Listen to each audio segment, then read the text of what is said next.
지금 체포된 겁니까? 아니면 구속영장이 청구가 된 겁니까? 아니면 실형 선고돼가지고 잡혀 들어간 겁니까? 이 셋 중에 뭔지 파악을 먼저 하셔야 됩니다. 왜냐하면 이 셋 중에 뭐냐에 따라서 우리가 대응할 게 달라지기 때문입니다.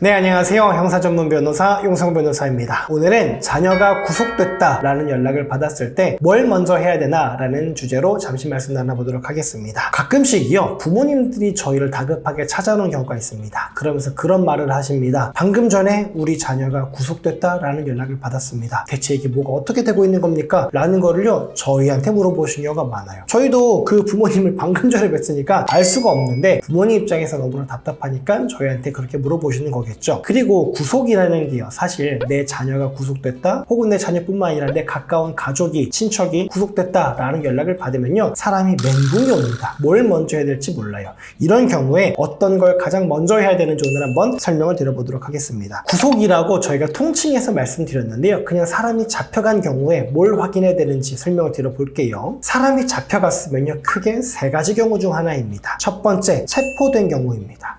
두 번째, 구속된 경우입니다. 세 번째, 실형이 선고된 경우입니다. 이 세 가지 중에 어떤 거에 해당하는지를 먼저 파악하셔야 돼요. 그래서 경찰에서 연락이 왔는지, 검찰에서 연락이 왔는지, 법원에서 연락이 왔는지 파악을 하신 다음에 연락 온 번호로 다시 정신을 차려서 전화를 하셔가지고 물어보셔야 됩니다. 지금 체포된 겁니까? 아니면 구속영장이 청구가 된 겁니까? 아니면 실형 선고돼가지고 잡혀 들어간 겁니까? 이 셋 중에 뭔지 파악을 먼저 하셔야 됩니다. 왜냐하면 이 셋 중에 뭐냐에 따라서 우리가 대응할 게 달라지기 때문입니다. 첫 번째, 체포부터 한번 살펴보도록 하겠습니다. 여러분, 체포는요, 잡아간 거예요. 현행범 체포, 긴급 체포, 영장에 의한 체포 뭐든 간에요, 일단 체포는 잡아간 건데, 원칙적으로 체포는 48시간 이내에 풀어주거나 구속영장을 청구하거나 둘 중 하나를 하도록 되어 있습니다. 그러니까 체포돼서 잡혀갔을 때요, 어떤 범죄들은요, 그냥 가만히 계셔도 48시간 이내에 경찰 조사 받고 풀려난다라는 거예요. 근데 의뢰인 입장에서는요, 이 범죄가 48시간 이내에 조사받고 풀려날 범죄인지 아니면 검사가 구속영장까지 청구할 범죄인지 알 수가 없지 않습니까? 그러니까 체포됐다 라고 하면은 변호사한테 가장 먼저 오셔가지고 이런 범죄는 통상적으로 경찰 조사 받고 풀려납니까? 아니면 구속영장까지 청구가 됩니까? 라는 거를 물어보셔야 됩니다. 거기에 따라서 대응 방법이 달라지기 때문입니다. 두 번째, 구속됐다라고 하는 경우입니다. 우리가 구속됐다라고 연락을 받는 경우는 어떤 경우냐면요, 실제로 그 사람이 다 구속이 된 다음에 연락을 받는 경우가 아닙니다. 구속영장이 청구가 돼요. 구속영장 청구만 돼도 이 사람이 잡혀가거든요. 그런 다음에 연락이 와서 뭐라고 하냐면요, 이 사람 현재 구속영장 청구가 됐고 내일 오전에 구속영장 이제 발부하기 전에 영장실질심사라는 걸 진행을 할 겁니다. 영장실질심사가 뭐냐면요, 검사가 이 사람은 도망갈 것 같아요, 증거 인멸할 것 같습니다, 그러니까 구속해주세요 라고 검사가 판사한테 요청을 합니다. 그럼 판사는 그거를 보고 오케이, 구속 땅, 이게 아니라 이 사람이 정말 도망갈 것 같은지, 이 사람이 정말 증거를 없앨 것 같은지 심사를 합니다. 그거를 영장실질심사라고 하는데요, 그거를 하고 나서 판사가 구속 여부를 결정을 한다라는 겁니다. 그러니까 보통 구속됐습니다 라는 연락을 받으면 어떤 연락을 같이 받냐, 언제 영장실질심사가 있다, 보통 그 다음날 아니면 다다음 날인데요, 아주 촉박하죠. 네, 지금 누구누구 구속이 됐고요, 내일 오전에 혹은 내일 오후에 영장실질심사가 있으니까 법원으로 오시면 된다 라는 연락을 받으실 건데요, 그렇다라고 하면 가장 먼저 하실 게 뭐냐, 간단합니다. 변호사를 무조건 곧바로 선임하셔야 됩니다. 시간적 여유가 없습니다. 여기 가보고 저기 가보고 변호사 상담 두세 군데 받아보고 비교해보고 선임하고 그럴 시간적 여유가 없거든요. 그러니까 곧바로 검색하셔서 혹은 평소에 유의 깊게 봐주던 변호사한테 연락하셔가지고요, 곧바로 선임하시고 영장실질심사를 대응하셔야 된다는 겁니다. 자, 세 번째, 실형이 선고된 경우입니다. 저희도 간혹 있습니다. 저희가 사건 진행을 했는데요, 이거를 가족들한테 말을 해야 되는데 가족들한테 말을 하지 않고 혼자 수사, 재판을 진행한 거예요. 본인 입장에서는 구속 안 되겠지라고 생각을 했는데 실제로 구속이 된 겁니다. 그러면 가족은 이 사람이 수사를 받고 있던 것도 재판을 받고 있던 것도 모르는 상태에서 1심에서 실형 선고된 다음에 법정 구속이 돼버리면 가족한테 연락을 해주거든요. 그럼 부모님은 그냥 가만히 지내다가 연락받고 나서 알 거예요. 아니, 우리 아들이 그동안 몇 년 동안 수사도 받고 재판도 받았어? 라고 하면서 멘붕이 옵니다. 자, 실형이 선고돼서 법정 구속이 됐다라고 한다면요, 파악하셔야 될 건 딱 하나입니다. 뭐냐, 기존에 변호사가 있었는지 있느냐입니다. 기존에 변호사가 있었다라고 한다면은 왜 무슨 이유로 지금까지 수사를 받았고 어떤 이유로 재판을 받고 있었는지, 우리 자녀가 그 사건에 대해서 무죄를 주장했는지 아니면 혐의를 인정을 했었는지, 어떤 방법으로 대응을 해왔는지 전혀 모르시잖아요. 그거에 대해서 1심을 진행했던 변호사로부터 조언을 받으셔야 되고, 그리고 가능하다라고 한다면요 1심을 진행했던 변호사로부터 가급적 받을 수 있는 모든 자료를 받으셔야 됩니다. 그런 다음에 뭘 하셔야 되냐, 새로 변호사로 선임을 할 거냐 아니면 국선 변호사한테 사건을 맡길 거냐, 이런 것들을 진행을 하셔야 되는데요, 그거는 오히려 변호사와 상담을 해보면서 결정할 수 있는 것들입니다. 그렇기 때문에 시간적 여유가 조금 있기 때문에 가장 먼저 하셔야 될 거는 변호사가 있었느냐 없었느냐 확인을 해보셔야 되고요, 변호사가 있었다라고 한다면 그 변호사를 통해서 사건을 파악하시고, 변호사가 없었다라고 한다면요 부모님 입장에서는 사건을 파악할 수 있는 방법이 없기 때문에 빨리 변호사를 선임하셔가지고요 그 변호사를 통해서 수사 기록과 증거 기록을 받으셔가지고 어떤 이유로 수사가 진행이 됐고 어떻게 방어를 했었고 왜 실형이 선고됐는지 파악을 하신 다음에 대응을 하는 게 중요하다는 겁니다. 많은 분들이 실형 선고된 경우에 그런 분들이 있어요.